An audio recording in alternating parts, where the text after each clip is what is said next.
नमस्ते दोस्तों, welcome to ज्ञान इलेक्ट्रिकल। तो फ्रेंड्स, आज इस वीडियो में हम लोग समझने वाले हैं कि जैसे आप यहाँ पे देख रहे हो कि ट्रांसफार्मर में हाई वोल्टेज साइड जो है वहाँ पे ये आर्किंग हॉर्न इंसुलेटर के पैरेलल में आर्किंग हॉर्न क्यों लगा रहता है, या तो फिर जहाँ पे हाई वोल्टेज ट्रांसमिशन लाइन जो है वहाँ पे इंसुलेटर के पैरेलल में भी ये आर्किंग हॉर्न क्यों लगा रहता है, उसके बारे में हम लोग आज इस वीडियो में डिस्कस करने वाले हैं।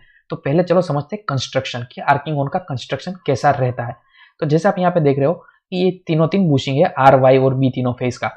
ये जो यहाँ पे आप बुशिंग में देख रहे हो तो यहाँ पे क्या होगा कि डायरेक्टली हाई वोल्टेज आगे डायरेक्टली कनेक्ट होते होंगे। तो आर्किंग ऑन का जो एक रोड है वो कनेक्ट होता होगा डायरेक्टली लाइव पार्ट के साथ, और आर्किंग ऑन का जो दूसरा रोड जो है वो डायरेक्टली कनेक्ट होता होगा बॉडी के साथ, या तो फिर इसे हम बोल सकते हैं अर्थ के साथ।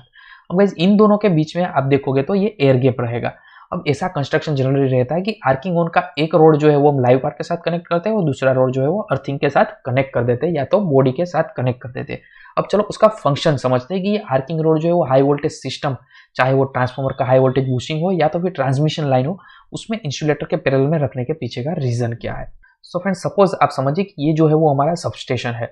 अगर सबस्टेशन में कहीं पे भी लाइटनिंग स्ट्राइक हुई तो गाइस क्या होगा, ये लाइटनिंग स्ट्राइक की वजह से वोल्टेज जो होगा, ये जो सिस्टम का वोल्टेज होगा वो डायरेक्टली राइज हो जाएगा। तो सपोज आप समझिए कि ट्रांसफार्मर जो है वो डिजाइन है कुछ 30 फॉर एग्जांपल 66 केवी के लिए, और ये लाइटिंग स्ट्राइक की वजह से उसका वोल्टेज बढ़ गया।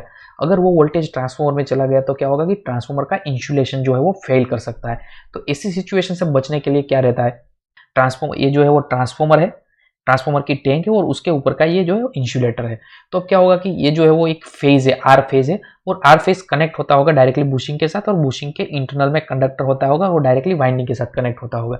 तो नॉर्मल कंडीशन में इस हिसाब से आर्किंग ऑन जो होगा इस क्या होगा कि इन दोनों के बीच में गैप रहेगा। ये एक रोड और ये जो दूसरा रोड जो अर्थ के साथ कनेक्ट है, इन दोनों के बीच में गैप रहेगा, एयर गैप रहेगा।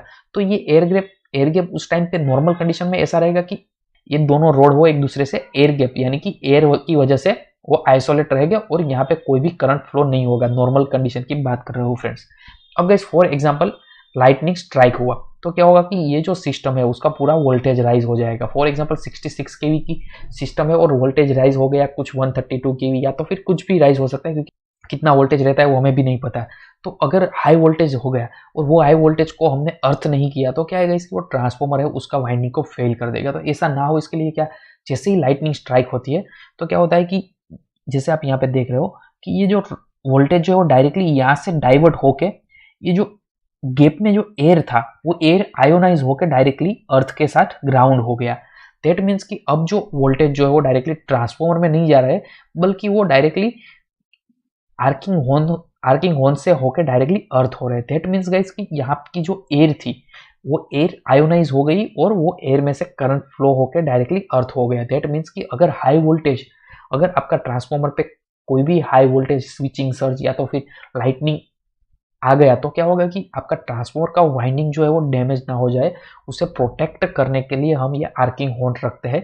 जिससे क्या होगा कि आर्किंग हॉर्न अगर हाई वोल्टेज जनरेट होगा ट्रांसफार्मर के इंसुलेटर पे तो क्या होगा कि वो डायरेक्टली हाई वोल्टेज जो है वो ये आर्किंग हॉर्न के बीच में जो एयर है वो आयोनाइज होगी, और वो आयोनाइज एयर होने की वजह से डायरेक्टली जो वोल्टेज होगा वो अर्थ हो जाएगा और आपका ट्रांसफार्मर का जो वाइंडिंग है और इंसुलेशन जो है वो प्रोटेक्ट हो जाएगा।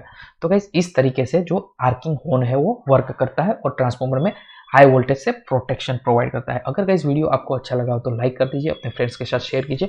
अभी तक हमारा यूट्यूब चैनल सब्सक्राइब नहीं किया तो सब्सक्राइब कर लीजिए, ऐसे इंटरेस्टिंग टॉपिक आपके लिए लाते रहेंगे।